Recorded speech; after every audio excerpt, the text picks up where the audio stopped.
Welcome to Horizonte, a show that takes a look at current issues through a Hispanic lens. I'm your host, Catherine Anaya. An Arizona artist, muralist, and painter is using her art to tell her family stories in a new exhibit. It's called Con cariño, siempre, which means with love always. It's on display at the gallery at the Chandler Center for the Arts through November 8th. And here to talk more about what she calls a visual love letter to her family is Ariana Enriquez. Thank you so much for joining us. Hello, of course. It's a pleasure to be here with you today. Well, I'm very excited to talk about your work. It's so vibrant and so stunning. Thank you. Tell me a little bit about how you would describe it, and in particular, your use of fauna and flora.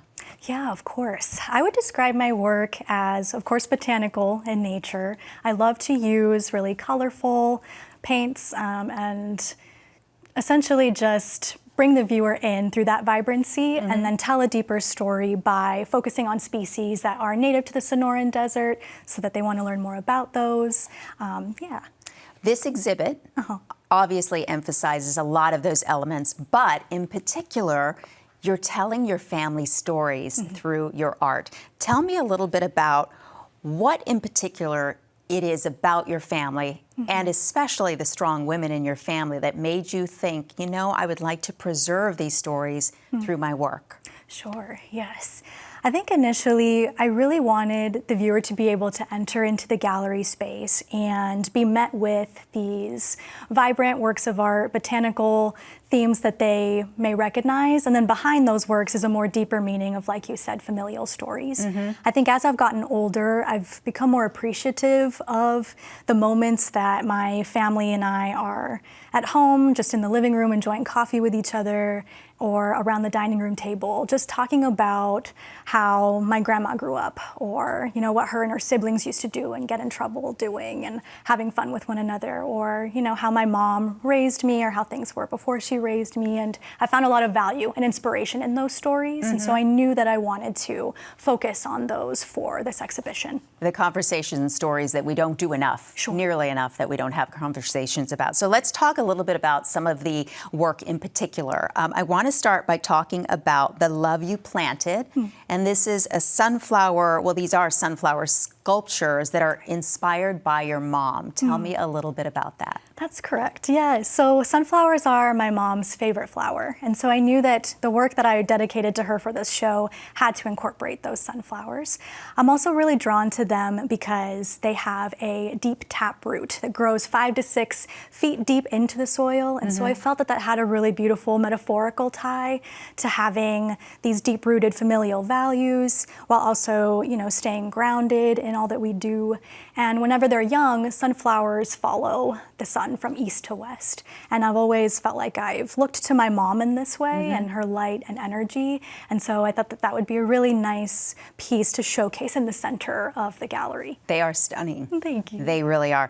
Ithamar's Roses, that's another one that was influenced by, this is your grandfather, correct? That's right, yes. His name is Ithamar. And I think I paint a lot of flowers because of him. He has the ability to grow like the most lush garden ever. His backyard is really beautiful, and he grows roses in his backyard. And he shared a story with me how whenever he was young, although they didn't have much, he witnessed his dad plant these rose bushes around their home, and his dad would then make clippings and these really beautiful bouquets for his mom. And that's a practice that my grandpa has continued today with my grandma that I really love.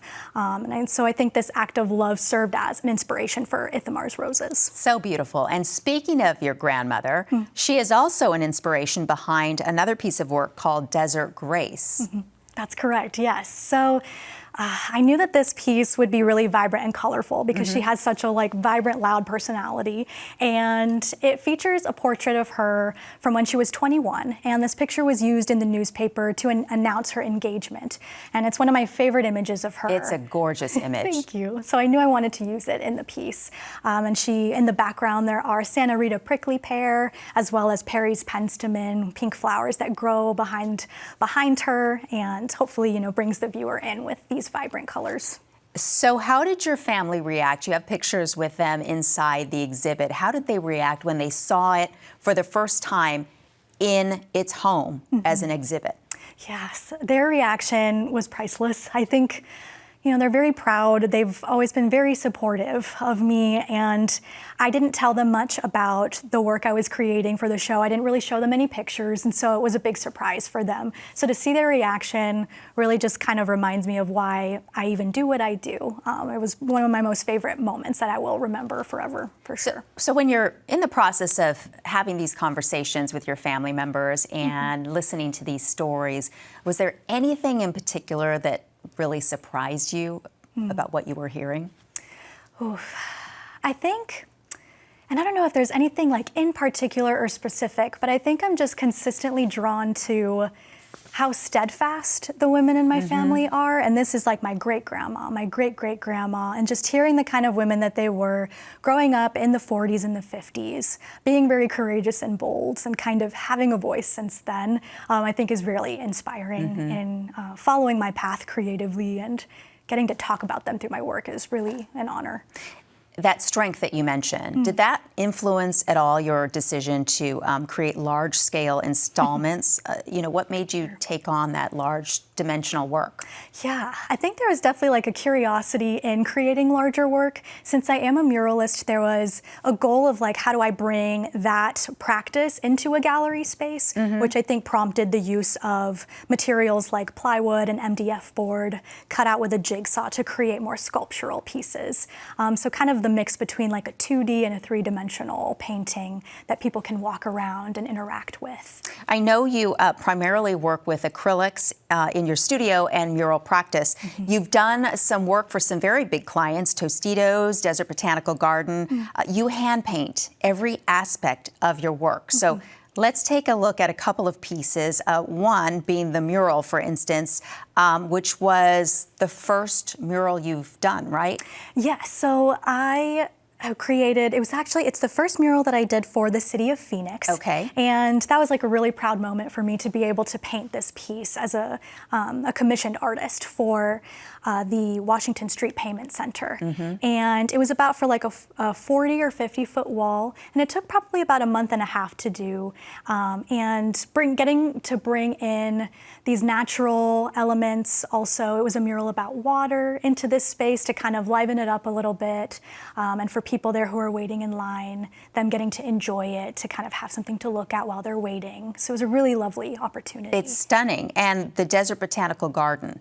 Yes. That one is equally just so beautiful. Thank you so much. That was probably just, of course, a dream client. I absolutely love the Desert Botanical Garden. I grew up going there and love to spend time there and gather inspiration. And so getting to create a mural for their butterfly pavilion was really special. And that one was a bit more meticulous in that it called for scientifically portraying the pollinators in the mural correctly, since it was more of an educational mural for the space. Do you come from a family of artists? How did you go about nurturing your talent as a young artist and even now? Sure. I would say, I don't know if anyone in my family would call themselves artists, but they are certainly very creative in their own right. My grandpa especially, he can draw anything you ask him to in a matter of minutes. And he shared with me that my great-grandpa drew and painted a lot as well. So there's definitely that line there of creativity and curiosity. Oh, that's wonderful. And so when people go see this exhibit, which I highly encourage everybody to do, what are you hoping that they will walk away from that exhibit feeling? What kind of emotion? Because they will, whether they realize it or not, have a connection to your family. Sure, which is so special. I think painting for me is super meditative, and it's one of the really only opportunities I have to feel very present in what I'm doing. And so my hope is that when people walk into the space and encounter my work, that they take that opportunity as well.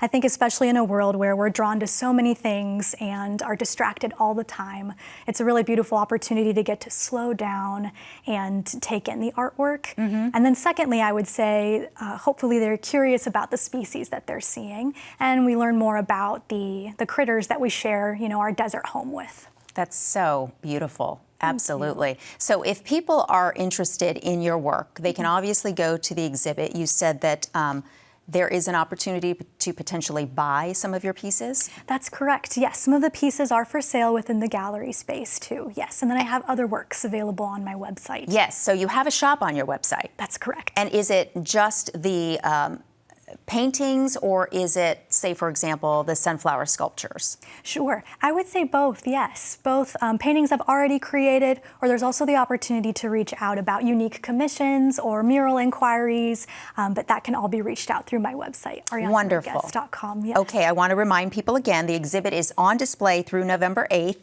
and it is at the gallery at the Chandler Center for the Arts, and it's free. Correct. So people just need to go check it out. They can find out more at visiongallery.org and also on your website. Again, it's arianaenriquez.com. Correct, yes. Wonderful. It is so nice to meet you. Thank you so much. Likewise. Yeah, and your work is just stunning. Thank Vibrant. you. Just love it. I appreciate it. Thank you. Best of luck to you. Thanks. That's our show. For Horizonte and Arizona PBS, I'm Catherine Anaya. We'll see you next time.